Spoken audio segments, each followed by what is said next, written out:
Negeri ini memanggilmu kawan. Selamat pagi, Pak Ibu. Oke, di sini kita akan sama-sama membuat keyakinan kelas. Keyakinan kelas ini dia sama dengan kata peraturan. Jadi kita buat peraturan di dalam kelas. Peraturan ini yang kita buat itu akan kita lakukan hari-hari. Jadi peraturan itu yang kita tegakkan di dalam kelas itu berarti peraturan itu yang kita pakai. Jadi sebentar Ibu akan bagi Sofinot ini. Sebentar Ibu kalau bagi ini masing-masing tulis peraturan di dalam ini kertas ini. Lalu selesai tulis nanti satu-satu maju tempel di kertas itu. Jadi ketika sudah tempel di sana baru kita baca sama-sama lagi supaya kita semua ingat kembali peraturan yang akan kita ikuti bersama mulai dari pembelajaran awal sampai pada akhir semester nanti atau untuk semester tahun ini. Bisa paham? Bisa, Bu. Baik. Kalau begitu Ibu akan bagi kertas ini langsung kalian masing-masing tulis di dalam. Satu orang, satu juga boleh, satu peraturan juga boleh, dua juga bisa. Ingat, peraturan ini yang nanti kita pakai.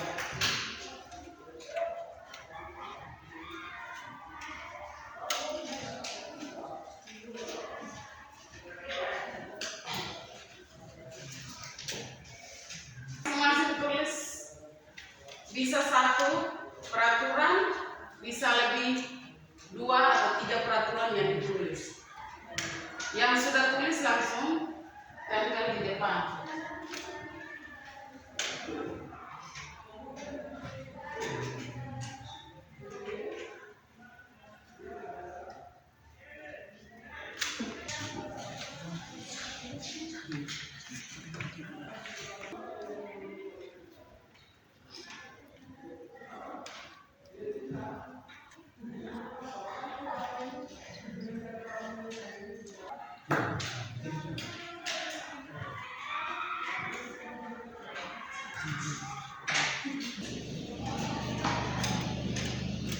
Ya, sudah? Sudah semua? Sudah. Ya, baik. Kalau sudah berarti satu-satu maju tempel di depan sini. Mulai dari sini. Ayo berikut. Berikut.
santun di dalam kelas.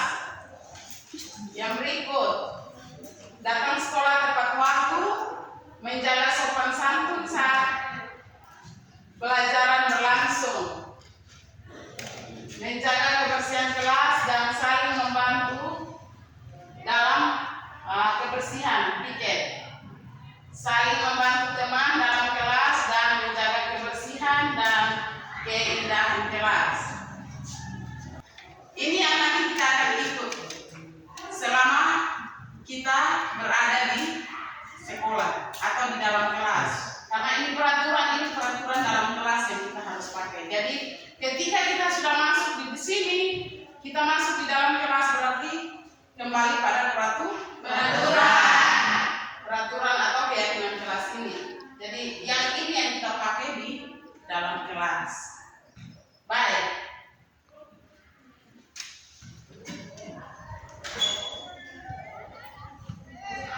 Dilarang membuang sampah sembarangan. Masuk nilai positif. Datang sekolah tepat waktu. Masuk nilai positif. Ya, berpakaian yang rapi. Menjaga kebersihan kelas sudah sama dengan yang di atas. Menjaga sopan santun di dalam kelas sama dengan yang poin kedua tadi. Yang berikut, ya sama juga datang sekolah tepat waktu itu masuk dalam nilai positif. Jadi ingat peraturan-peraturan yang ada ini yang akan kita ikuti bersama ketika kita masuk di dalam kelas. Ya baik. Jadi terima kasih untuk kalian punya kesempatan hari ini untuk kita sama-sama membuat keyakinan kelas. Jadi keyakinan kelas ini adalah sebagai salah satu peraturan kita di dalam kelas. Ini yang akan kita ikuti bersama. Sekian dan terima kasih. Selamat pagi.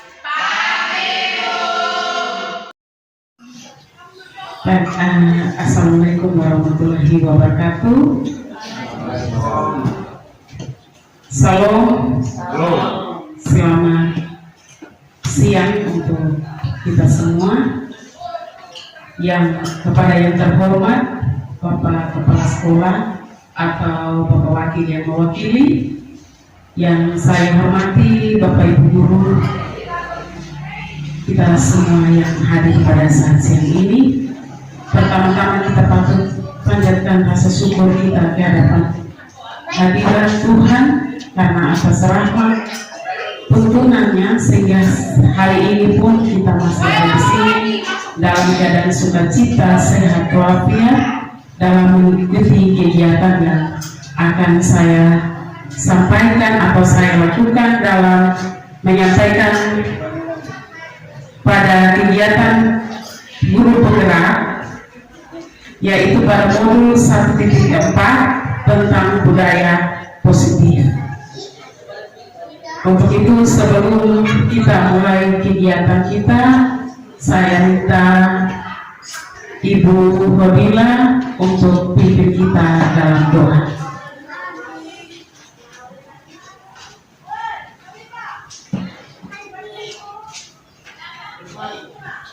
Baik, berikutnya sebelum kita memulai kegiatan hari ini, mari kita awali dengan doa. Mari kita berdoa. Segala puji dan hormat bagi kemuliaan Tuhan. Engkau Allah yang luar biasa, Engkau Allah yang dahsyat.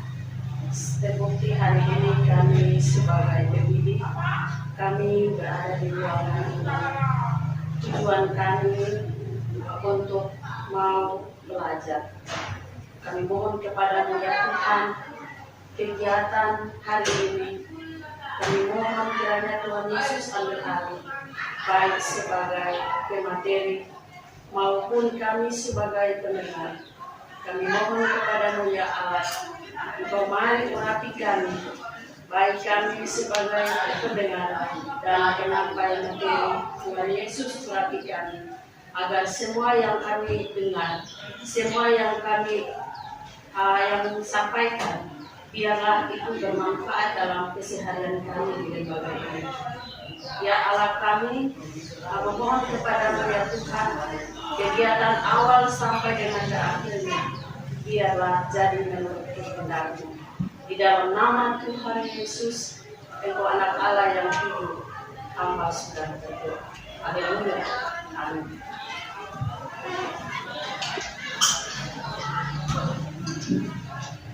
Baik, terima kasih kepada Ibu yang sudah meminta kita dalam doa.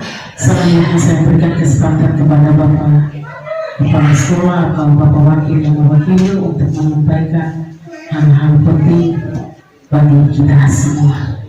Waktu dan kesempatan saya berikan.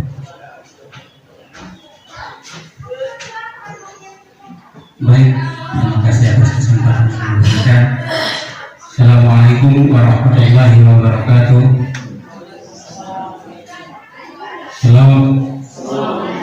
Selamat pagi untuk kita semua. Yang saya hormati rekan-rekan guru serta tata usaha sekalian. Puji syukur kita panjatkan kehadiran Tuhan Yang Maha Esa, karena atas karunia-Nya lah kita semua bisa hadir di ruangan guru ini untuk mengikuti acara yang dilakukan oleh kita punya guru penggerak Ibu Wasti Ladang. Sebelum saya menyampaikan sambutan, saya juga menyampaikan permohonan maaf dari Bapak Kepala Sekolah. Beliau titip menyampaikan bahwa permohonan maaf kepada Ibu Wasti karena beliau tidak dapat hadir karena ada tugas yang beliau lakukan di Kalabahit. Jadi program guru penggerak ini adalah program yang dicanangkan oleh pemerintah, sehingga kita juga semua harus wajib untuk mengikutinya. Ada beberapa yang sudah dilakukan baik oleh kita punya guru penggerak terdahulu dan guru penggerak sekarang. Itu sangat bermanfaat untuk kita semua, baik kita sebagai guru dan kita punya anak-anak sekalian. Jadi kita juga terus meningkatkan inovasi kita dalam belajar. Belajar bukan hanya ketika kita mendaftarkan diri sebagai guru penggerak, tetapi belajar itu di mana saja dan kapan saja kita juga terus belajar, berinovasi, sehingga penerapan kurikulum Merdeka menjadi kurikulum yang sangat terinspirasi bagi anak-anak dan menjadi belajar yang merdeka atau merdeka belajar. Mungkin ini saja yang dapat saya sampaikan. Sekian dan terima kasih. Assalamualaikum warahmatullahi wabarakatuh. Selamat pagi. Baik, terima kasih kepada Bapak Sekolah yang sudah menyampaikan hal-hal penting atau motivasi kepada kita semua.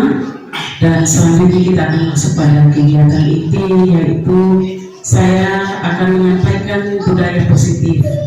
Bapak Ibu Guru, saya berada di depan sini bukan karena saya hebat, saya bisa, tetapi di sini saya mau kita sama-sama berbagi tentang budaya positif.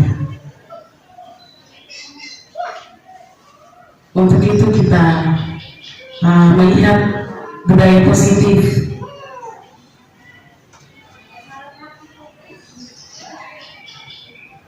Konsep utama dalam budaya positif, konsep utama keyakinan kelas dan segitiga restitusi. Jadi ada 7 hal yang terdapat dalam konsep budaya positif.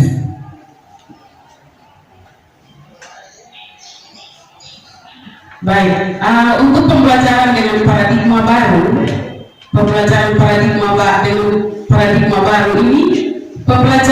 dengan paradigma baru yang dirancang berdasarkan prinsip-prinsip pembelajaran yang terdiferensiasi sehingga setiap siswa belajar sesuai dengan kebutuhan dan tahap perkembangannya.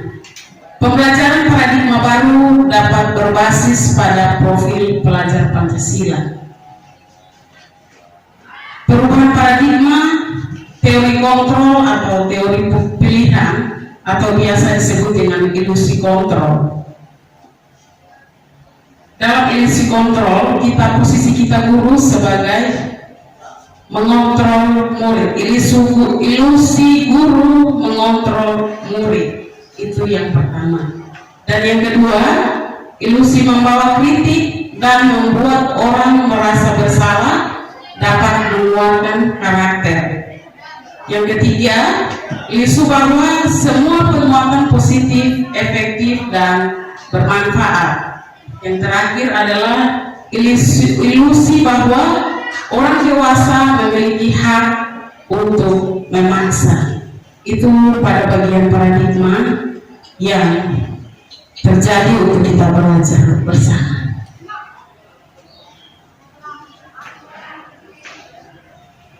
Nah, Bapak Ibu, di sini kita bahas tentang disiplin positif. Mungkin dari Bapak Ibu ada yang menyampaikan pendapat tentang budaya positif itu seperti apa. Saya berikan kesempatan kepada Bapak Ibu untuk memberikan pendapat tentang budaya positif.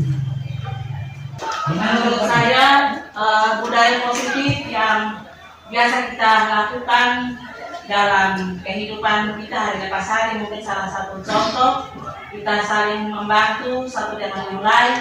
Kemudian contoh yang berikut adalah kita memberikan salam kepada sesama kita, kepada seseorang ketika kita bertemu. Terima kasih. Baik, terima kasih.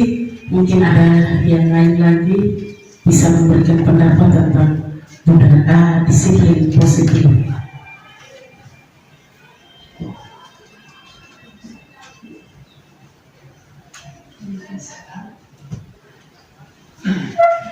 Terima kasih atas kesempatan untuk saya. Mungkin menurut saya disiplin positif itu dimulai dari seorang guru, yang dimana kita harus datang tepat waktu, kemudian setiap hari harus di sekolah, kemudian yang lebih utama adalah ketika jam pelajaran kita berada di ruang kelas. Mungkin dengan begitu para peserta didik mungkin lebih melihat kita dan meniru apa yang dilakukan oleh seorang guru. Terima kasih. Ya, baik. Benar, disiplin positif ini apa yang sudah disampaikan oleh Ibu berdua, Ibu Sufi bersama Ibu Nur. Disiplin itu kita membuat disiplin di sekolah ketika kita adalah guru menjadi teladan.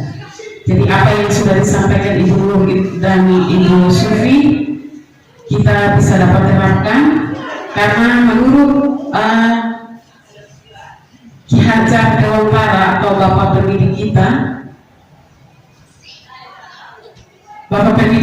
Ki Hajar Dewantara, dia menyatakan bahwa di mana ada kemerdekaan, disitulah harus ada disiplin yang kuat. Sungguh pun disiplin itu bersifat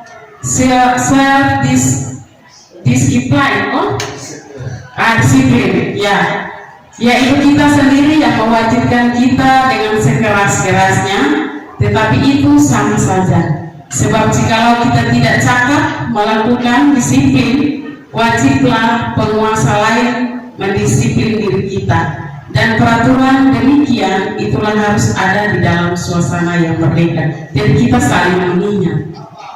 Ketika kita melakukan kesalahan, ada teman yang menegur kita menerima. Mari kita merubah dari sikap kita yang salah menjadi yang sesuai dengan yang ditegur atau disampaikan oleh teman kita. Kita juga sebagai panutan atau sebagai contoh bagi murid.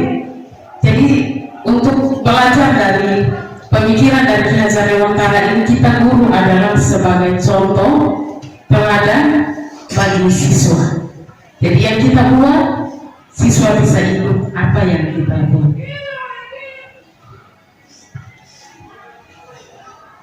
Berikut ada kebutuhan dasar manusia. kebutuhan dasar manusia ini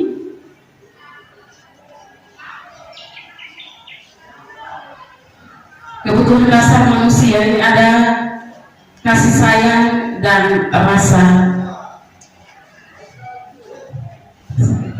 diterima, kasih sayang dan rasa diterima. Yang berikut penguasaan, dan yang berikut kesenangan, dan yang terakhir adalah kebebasan. Jadi itu kebutuhan dasar manusia yang harus kita buat atau kita miliki di lingkungan sekolah, baik itu di kelas maupun di luar. Atau ketika kita di tengah-tengah masyarakat, kebutuhan dasar ini yang kita pakai. Karena itu menjadi itu sudah menjadi perekat dalam diri kita. Kita punya kebutuhan yang pertama itu kasih sayang dan rasa diterima, penguasaan, kesenangan, dan juga kebebasan. Berikut memberi motivasi perilaku manusia. Teori motivasi perilaku manusia yang pertama ini untuk menghindari ketidaknyamanan atau hukuman. Untuk menghindari ketidaknyamanan atau hukuman, itu apa yang akan terjadi apabila saya tidak melakukannya. Dan itu masuk dalam motivasi eksternal. Yang berikut, untuk mendapatkan imbalan dari orang lain atau institusi. Untuk mendapatkan imbalan dari orang lain, institusi ini, dia punya pertanyaannya, apa yang akan saya dapatkan apabila saya melakukannya. Dia masuk dalam motivasi eksternal. Yang terakhir, untuk menghargai diri sendiri. Untuk menghargai diri sendiri ini, saya akan menjadi orang yang seperti apa biasanya saya melakukan. Itu untuk menghargai diri sendiri. Jadi itu menjadi motivasi internal atau tujuan disiplin kita. Poin ketiga ini dia mengingatkan kepada kita bagaimana saya akan menjadi orang yang seperti apa bila saya melakukannya. Jadi ketika kita melakukan apa yang ada di diri kita terhadap anak-anak, kita juga harus mengontrol pada kita punya diri juga. Apakah ini saya buat ini sudah sesuai atau tidak? Itu untuk teori motivasi perilaku manusia. Berikut, posisi kontrol. Ya, posisi kontrol ini ada 5 posisi kontrol. Posisi kontrol yang pertama penghukum. Yang kedua, membuat orang merasa bersalah. Yang ketiga, teman. Keempat, pemantau. Kelima, manajer. Jadi di sini untuk penghukum ini dia menceritakan ketika kita memberi hukuman kepada anak-anak. Anak-anak kalau buat kesalahan, hukuman yang kita buat berarti bagaimana kita ada di posisi pembuat orang merasa bersalah. Kita ada di posisi pembuat orang merasa bersalah ini, kita menyampaikan kata-kata yang bisa buat bagaimana supaya anak itu bisa sadar dari dia punya kesalahan. Jadi di sini ketika kita menjadi pembuat orang merasa bersalah, berceramah dan mengatakan seharusnya ibu kecewa. Jadi ibu kecewa dengan kelakuan kalian. Dia punya selanjutnya ketika kita menjadi teman, kita cara menyapa anak-anak, membuatkan alasan-alasan untuk muridnya seperti apa. Kita mengajak mereka seperti kita sesama teman yang berbicara. Yang berikut adalah pemantau. Pemantau itu menghitung dan mengukur. Yang terakhir, manajer mengajukan pertanyaan-pertanyaan. Mengajukan pertanyaan-pertanyaan ini ketika dibuat kesalahan apa, pertanyaan apa yang kita harus sampaikan kepada anak tersebut supaya dia bisa merubah dari kesalahan itu. Yang kedua, guru berkata, kalau kamu tidak melakukannya, awas ya, rasakan.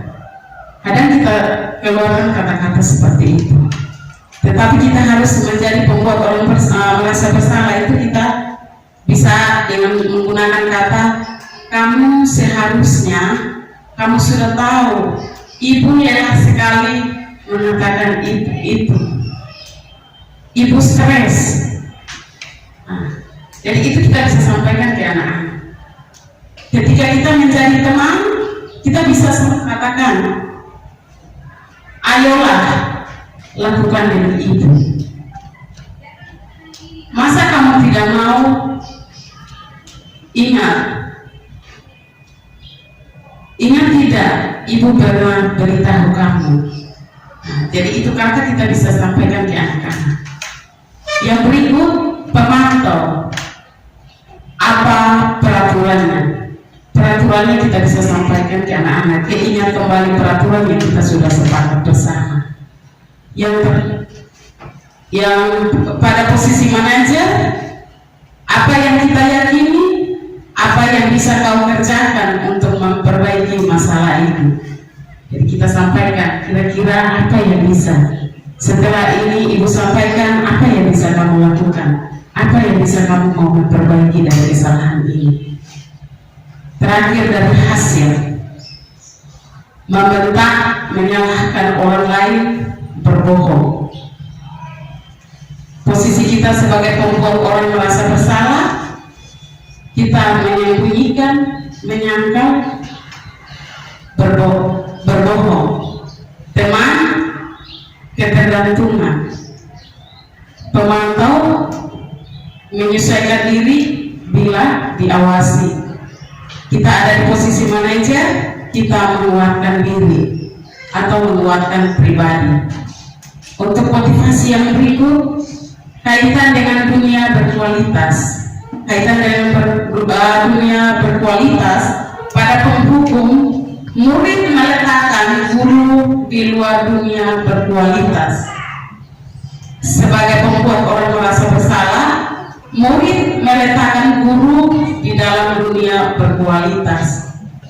Kita menjadi teman, murid meletakkan guru di sebagai orang yang sangat penting di dunia berkualitas.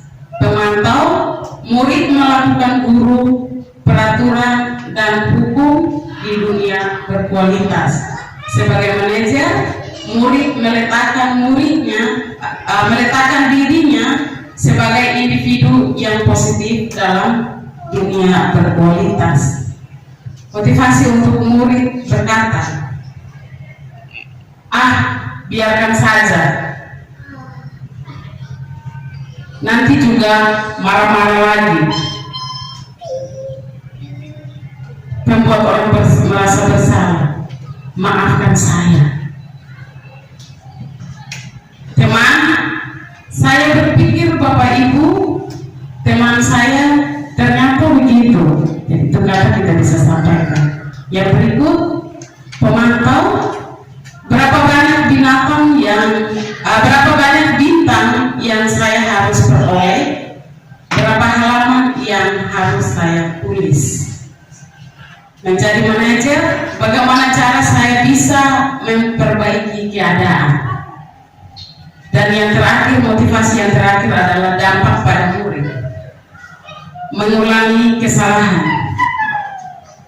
Pembuat orang merasa bersalah, merasa rendah diri, menjadi teman, lemah, tidak mandiri, tergantung. Pemantau,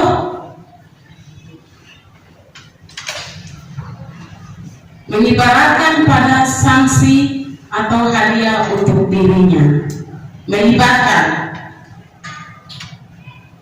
Dan yang terakhir, Posisi kontrol manajer adalah mengevaluasi diri, bagaimana cara memperbaiki diri. Itu 5 posisi kontrol ketika kita ada di tengah-tengah, menjadi penghukum, pembuat orang merasa bersalah, teman, pemantau, dan manajer. Posisi kita ada di manajer atau pembuat orang merasa bersalah, teman, pemantau. Ya, keyakinan kelas ini Bapak Ibu dikenal dengan kata peraturan kelas.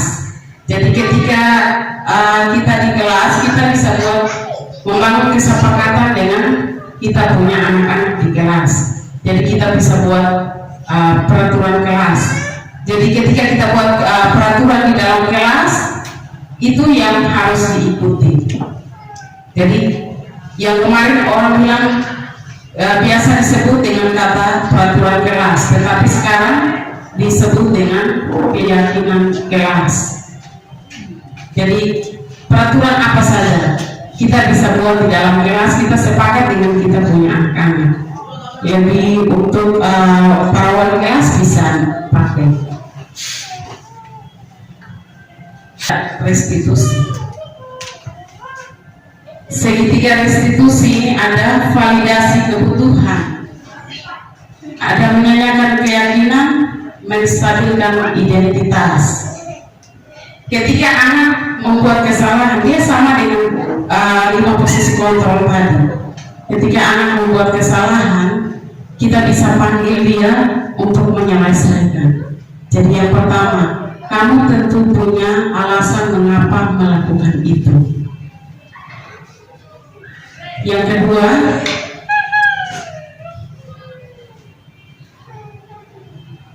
adakah cara yang lebih efektif untuk mendapatkan apa yang kamu butuhkan?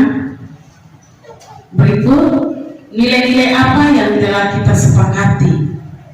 Berikutnya, kamu ingin menjadi orang seperti apa?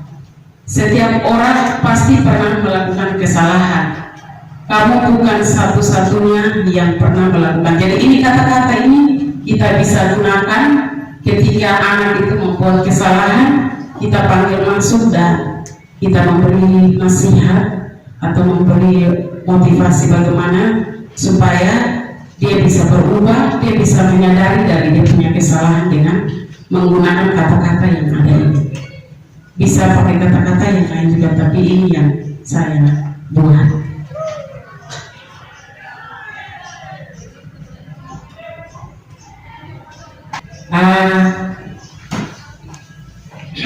Yang terakhir, kata Ki Hajar Dewantara. Kata Ki Hajar Dewantara dalam semboyannya itu ingat sosun tulodo ing madio manungkaso tuturi handayani.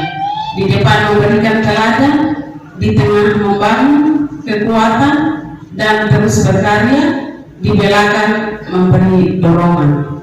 Jadi Ki Hajar Dewantara mengingatkan bahwa kita memerdekakan anak-anak, tidak ada kata lagi kita menuntut anak-anak, tetapi kita menuntun. Tidak ada istilah kata yang bilang kita harus menghukum anak, tetapi kita membuat bagaimana supaya anak itu bisa berubah dengan kata-kata kita. Ya, jadi mungkin untuk penyampaian materi saya sampai di sini, menyampaikan atau menambahkan sedikit apa yang sudah saya sampaikan. Saya berdoa. Terima kasih banyak atas kesempatan yang diberikan untuk kedua kalinya. Jadi saya ingin sampaikan bahwa ada beberapa budaya yang harus kita terapkan, lebih utamanya di budaya positif. Kemudian kita tanamkan dalam diri bahwa ingat kata-kata Ki Hajar